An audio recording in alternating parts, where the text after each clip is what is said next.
৪ August ২০২৪ সিরাজগঞ্জের এনায়েতপুর থানার দিকে প্রায় কয়েক হাজার দলীয় ক্যাডার নিয়ে প্রবেশ করে বিএনপি।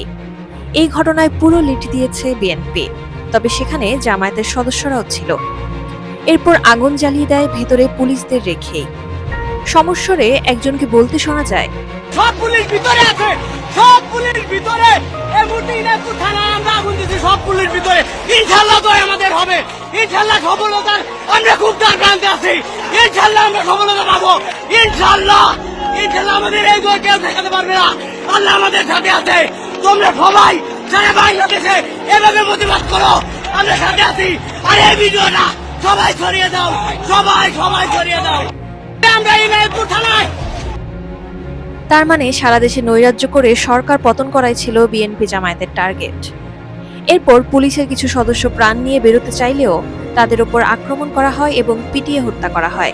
এর মধ্যে একজন অন্তঃসত্ত্বা নারী পুলিশ সদস্য ছিল বলে জানা যায়।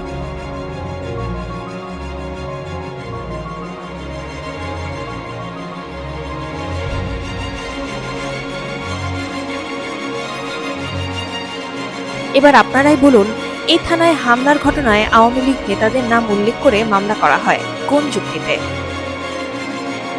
যেখানে দেশের পুলিশ বাহিনীকে ধ্বংস করে দেওয়া হলো, তার বিচার না করে আওয়ামী লীগের সব অফিস, সবার বাড়িঘর ভাঙচুর ও অগ্নিসংযোগের পরও মামলা দেয়া হয়, সেই দেশে কি আইনের শাসন আছে?